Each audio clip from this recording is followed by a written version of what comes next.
Thank you very much. We are here because of tea, and I would like to express my gratitude to Percy for a fantastic and well-planned and organized convention. Thank you for the invitation, and thank you for bringing the tea gurus to sit together and discuss issues pertaining to tea. Tea is the only beverage on earth that is able to refresh parts of the body that no any other beverage can refresh. And don't ask me which part, because I was once told by a lady in Africa that the reason why she likes serving the husband a lot of tea in the evening is to ensure that the husband wakes up at night to go and check the security outside. You know what I mean, men? Thank you very much. Allow me to take you briefly through the strategies for addressing the mismatch between supply and demand, because we have a very good example that we would like our producing countries to learn from. Now, this is the global trend. 2024, the world produced 7.037 billion kilos and consumed 6.7 billion. That means that production grew by 5%, but consumption at the same time also grew. But despite the growth of consumption, there was a surplus of 400 million kilos of tea that was not consumed from the year 2024 and was carried over to the year 2025. And in terms of production globally, China is still the market leader, and they increased their production by 12%. India's production in 2024 declined by 7%. Sri Lanka increased by 2.4%. And East Africa Tea Trade Association that sells tea from 10 membership countries.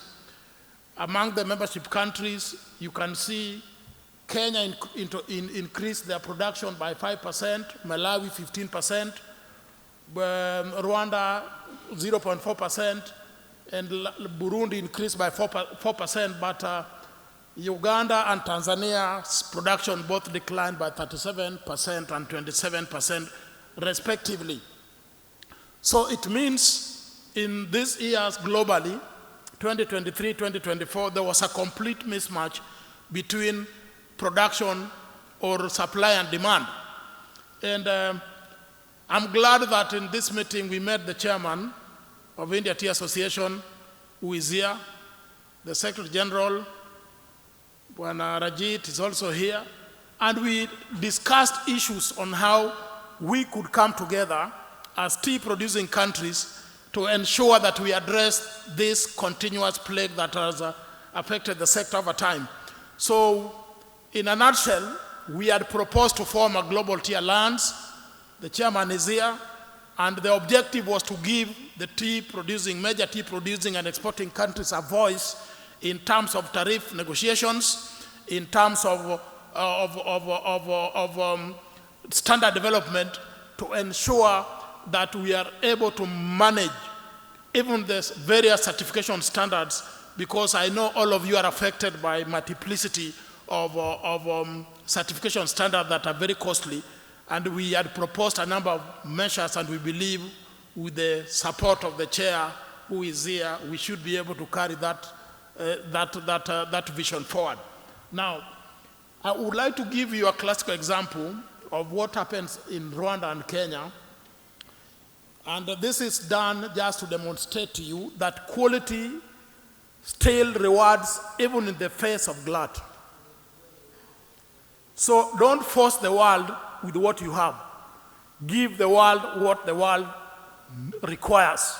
And I can assure you the world requires quality tea, and this graph will show you. In terms of production, you can see Kenya increased their production between 2015 to 2024 by almost 50%.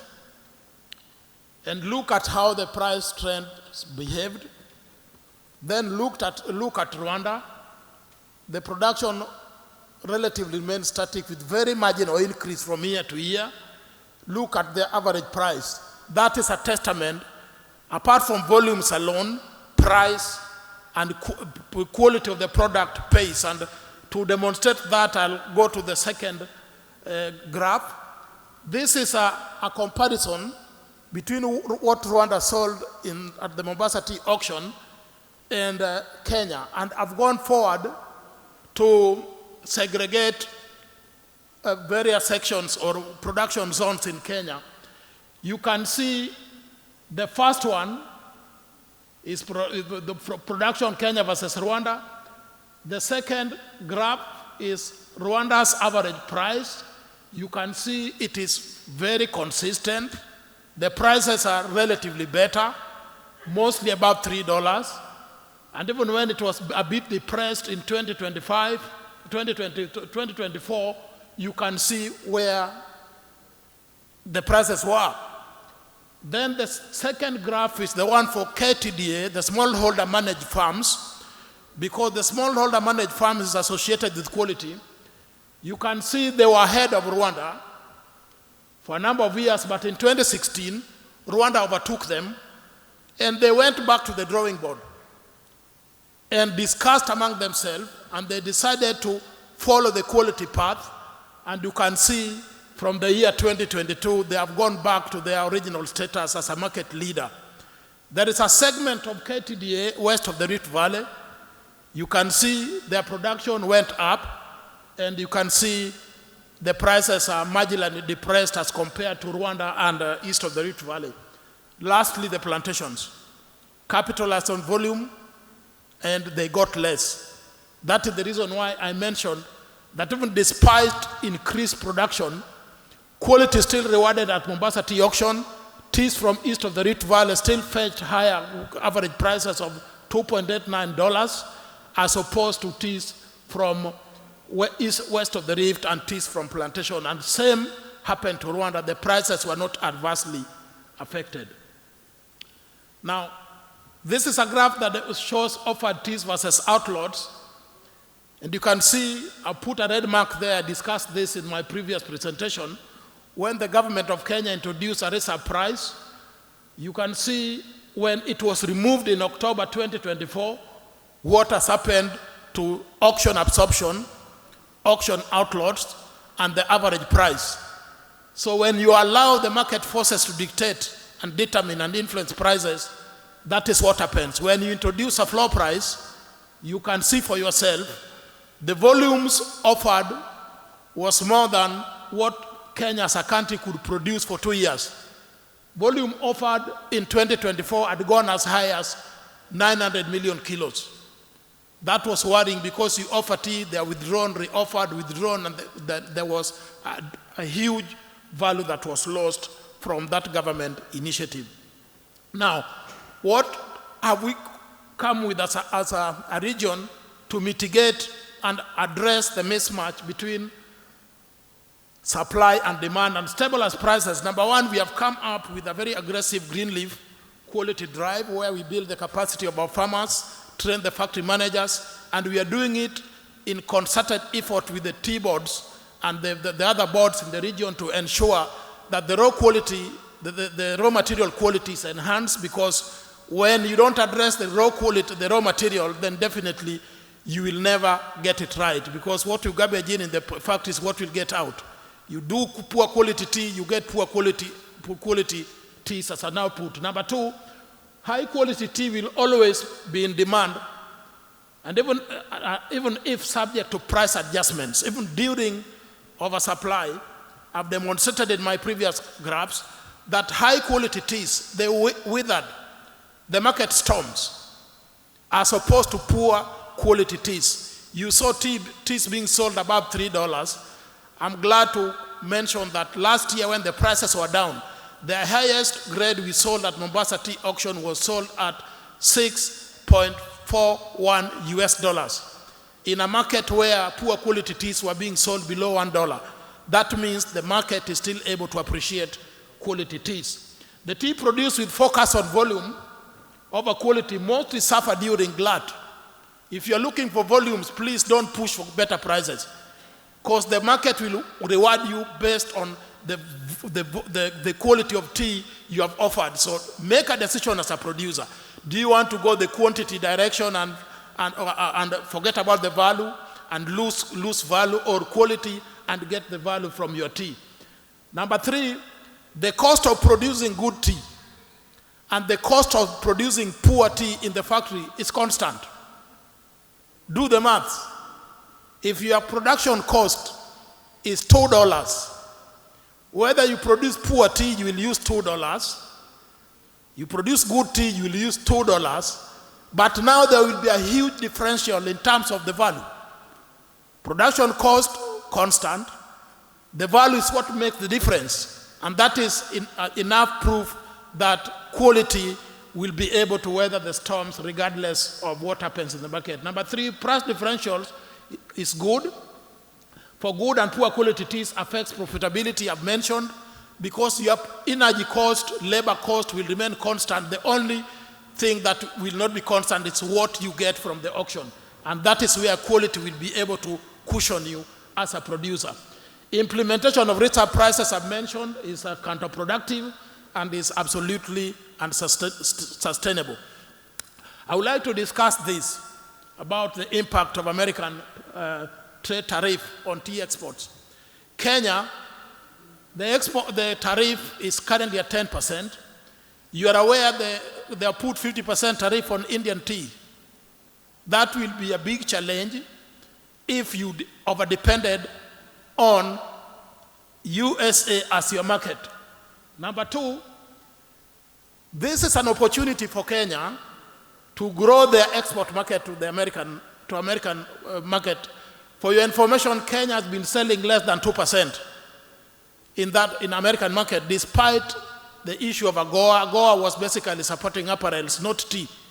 So we believe this is an opportunity for African teas to get a pie of that market. But at the same time, we believe it's an opportunity for Kenya to attract foreign direct investment for people who will be able to invest in the tea sector across the value chain, because you are able to reap the benefits of those very favorable trade tariffs, especially for the American market. Number 3, the point that I wanted to bring out here is that the tariffs are brought what we call inflation. The tariffs are basically inflationary. They increase the price of the commodity.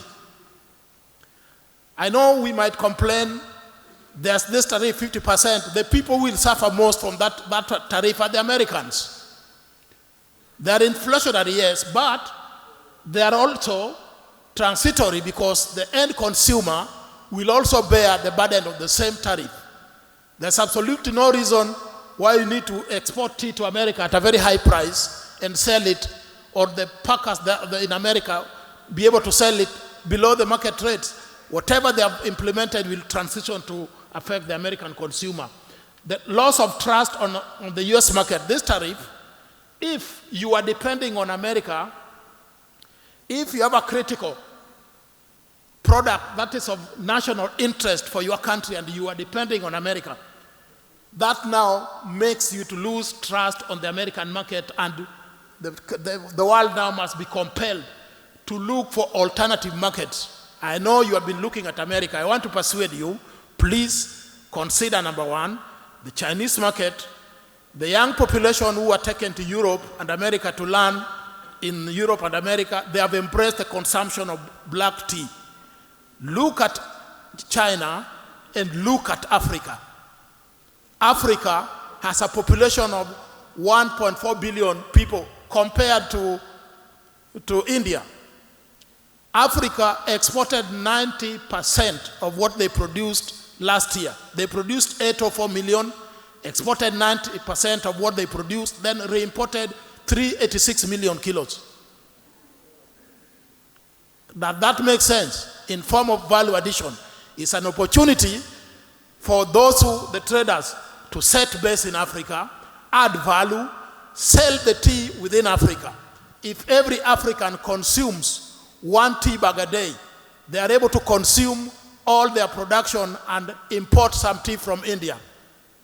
The same way, If Indians consume 2 tea bags a day, 365 days a year, you are able to consume all your tea and import some from Kenya. It is trade balancing. Let's not view ourselves as competitors. We must be able to complement the tea trade, speak with one voice, develop, grow, champion the Global Tea Alliance, have a common voice for the tea sector in the world, because we don't compete each other, we complement each other. We wish you very well as we continuously promote tea. Let's promote tea to the young generation. Let's innovate. Let's add value. Let it resonate with the young people so that that segment also adopts the culture that we have of embracing tea. Thank you.